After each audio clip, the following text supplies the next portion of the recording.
Antarctica बर्फ का एक ऐसा प्रदेश है जिसे लाइफलेस डेजर्ट कहना ज्यादा बेहतर होगा। लाइफलेस डेजर्ट इसलिए क्योंकि इस बर्फीले रेगिस्तान में दूर दूर तक दूसरे जीवों का नामो निशान नहीं मिलता। हाँ, पानी में बायोलॉजिकल जीव जरूर मिलते हैं और मछलियों की कई प्रजातियां भी अस्तित्व में हैं। इन मछलियों को पेंगुइन जैसे जीव न्यूट्रिशन के स्रोत के रूप में अपना भोजन बनाते हैं, लेकिन अंटार्कटिका जैसी जगह पर हमें एनिमल किंगडम के कुछ चुनिंदा जीव ही मिलते हैं। ये वो प्रजातियां हैं जो बर्फ में रहने के लिए जानी जाती हैं और दुनिया की किसी और हैबिटेट में खुद को नहीं ढाल सकती। हम बात कर रहे हैं लियोपोल्ड सील की। लियोपोल्ड सील अंटार्कटिका में पाई जाने वाली दूसरी सबसे बड़ी स्पीशीज है। सुनने में शायद आपको यह मरीन एनिमल खतरनाक न लगे, लेकिन जब शिकार की बात आती है तो इसको सबसे खौफनाक प्रीडेटर्स के रूप में देखा जाता है। आज की वीडियो में हम लियोपोल्ड सील की कुछ हिडन क्वालिटीज और सीक्रेट फीचर्स के बारे में आपको डिटेल में बताएंगे। तो ज्यादा समय न लेते हुए चलिए आज का वीडियो स्टार्ट करते हैं। जब कभी सील का जिक्र आए तो एक बात ध्यान में रख लें, सील की खौफनाक प्रजातियों में सबसे पहला नाम लियोपोल्ड सील का आता है। लियोपोल्ड सील सबसे ताकतवर शिकारी हैं जो वार्म ब्लडेड प्रीडेटर्स का ही शिकार करते हैं। शक्तिशाली जबड़े और लंबे दांतों के इस्तेमाल से ये जीव बड़े बड़े श्रिम्प, फिश, स्क्वैड को अपना भोजन बनाते हैं। आप में से शायद बहुत से लोग सोच रहे होंगे कि इस शिकारी का नाम लियोपोल्ड क्यों है। तो दोस्तों, मैं आपको बता दूं कि इस राज से खुलासा तब होता है जब ये जीव पानी में उतरता है। दरअसल पानी के अंदर ये जीव सील कम और तेंदुए जैसा खूंखार शिकारी बन जाता है। इसके अलावा इसके शरीर के ऊपरी हिस्से में लियोपोल्ड जैसे हल्के हल्के धब्बे भी होते हैं, जिसकी वजह से इसे लियोपोल्ड सील कहा जाता है। लियोपोल्ड सील को साउथ का रियल स्टॉर्म भी कहकर बुलाया जाता है। पानी के अंदर ये सील केवल फास्ट ही नहीं बल्कि फ्लेक्सिबल भी होते हैं।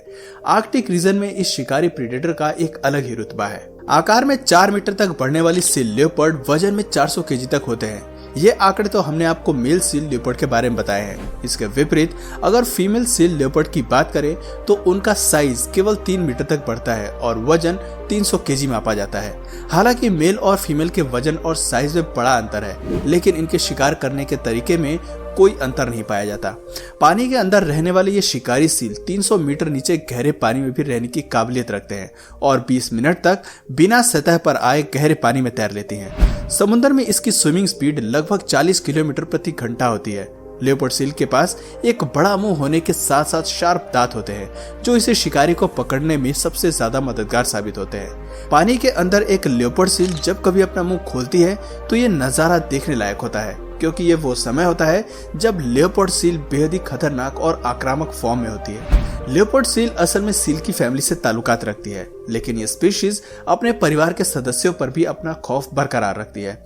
इसका शरीर काफी लंबा और पतला होता है। पतले होने का मतलब है कि ये अपने शरीर में ज्यादा चर्बी जमा नहीं करती, लेकिन इस फीचर के चलते ये शरीर को पानी में अच्छे से एक्सेलरेट कर पाती है और फ्लेक्सिबल होने की वजह से खुद को कभी भी किसी भी दिशा में मोड़ सकती है। खास तौर पर जब इसे समुद्र में अपना फेवरेट मील नसीब होता है तो इसकी रफ्तार और फ्लेक्सिबिलिटी देखने लायक होती है। पानी के अंदर डाइव करते हुए सील की नोस्ट्रिल्स अपने आप बंद हो जाती है, जो कि काफी दिलचस्प है। इसके अलावा इनके पास जो मसल्स होती है, इनके ऊपर रबड़ जैसी चर्बी की परत चढ़ी होती है और इसी की बदौलत यह आर्कटिक के बर्फीले पानी में खुद को जिंदा रख पाती है। लियोपोल्ड सील के शरीर की बाहरी लेयर की अगर बात करें तो ये व्हाइट और ग्रे कलर की होती है। ये रंग इसे पानी में अच्छे से ब्लेंड होने में मदद करते हैं, जिससे शिकारियों के लिए इसे खोज पाना मुश्किल हो जाता है।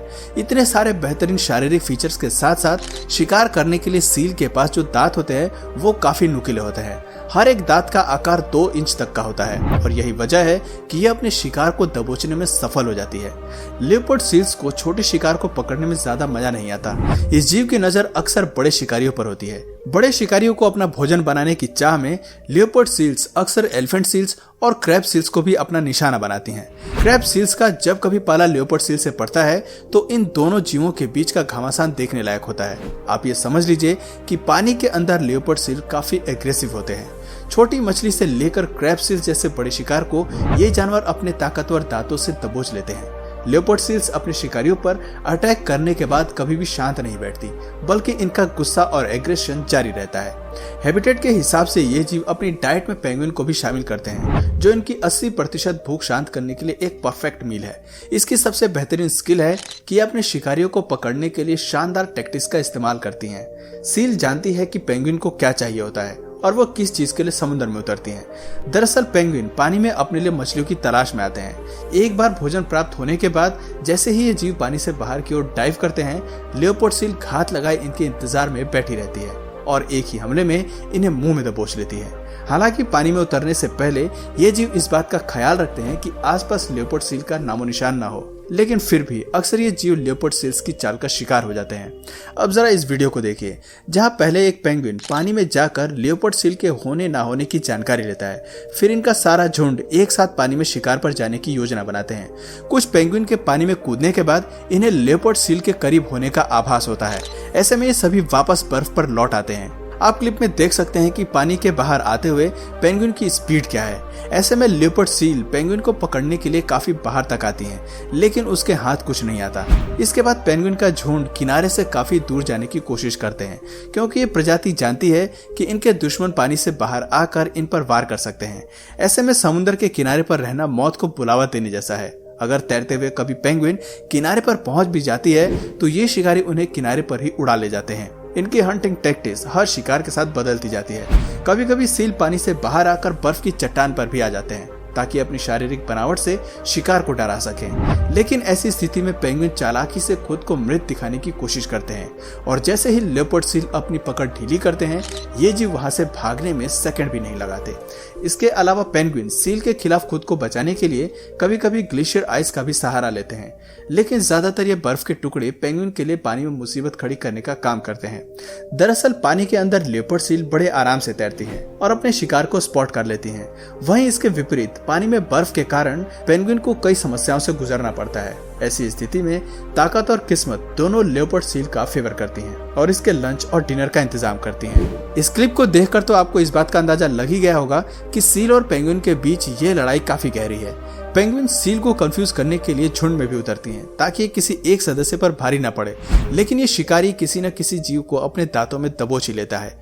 लियोपोल्ड सील के भोजन करने का तरीका काफी हद तक क्रोकोडाइल से मेल खाता है, जो अपने दांतों के इस्तेमाल से शिकार को टुकड़ों में तोड़कर खाते हैं। लियोपोल्ड सील हालांकि एनिमल किंगडम के ज्यादातर जीवों के साथ अपने रिश्ते खराब रखती है, लेकिन इनके प्रति इनका गुस्सा काफी कम होता है। इस जीव को कई बार डाइवर्स के साथ खेलते हुए भी देखा गया है। समुद्री एक्सपर्ट्स का मानना है कि भले ही समुद्र में ज्यादातर बड़े समुद्री जीव खत्म हो जाएं, तब भी ये सील क्रस्टेशियंस क्रिल को अपना भोजन बनाकर लंबे समय तक खुद को जिंदा रख सकती हैं, क्योंकि क्रिल में भारी मात्रा में न्यूट्रिशन मौजूद होता है जो इन्हें जिंदा रहने के लिए एक जरूरी एलिमेंट है। एक्सपर्ट्स की माने तो लियोपोल्ड सील्स काफी कुछ किलर व्हेल्स की तरह होती हैं। फर्क सिर्फ इतना है कि लियोपोल्ड सील अकेले ही शिकार करते हैं और सारी जिंदगी समुद्र की गहराइयों में अकेले ही घूमते हैं। अपनी प्रजाति के सदस्यों से इनका संपर्क बिल्कुल भी नहीं होता।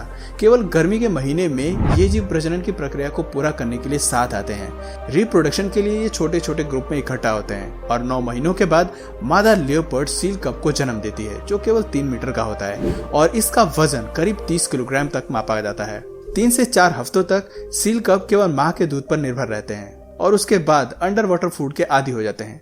जरा देखिए ये बच्चे कितने क्यूट हैं। ये कह पाना मुश्किल है कि केवल कुछ ही महीने में ये अपनी मां की तरह खूंखार शिकारी का रूप लेने वाला है।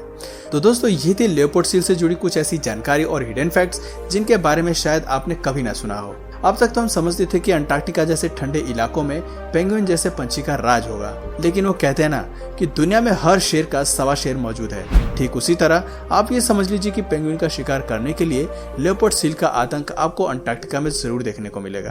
तो दोस्तों, आप में से कितने लोगों को समुद्री जीव पसंद है, कमेंट करके जरूर बताइए। और अगर इस वीडियो से आपको कुछ नया जानने या सीखने को मिला तो प्लीज इस वीडियो को एक लाइक करके अपने फ्रेंड्स और फैमिली में से जरूर शेयर करें। और यदि आप इस चैनल पर नए हैं तो प्लीज इस चैनल को सब्सक्राइब करके बेल नोटिफिकेशन आइकन को ऑन कर लीजिए ताकि हमारे आने वाले वीडियोस आप मिस न करें। मिलते हैं फिर किसी वीडियो में नए टॉपिक के साथ, तब तक के लिए नमस्कार।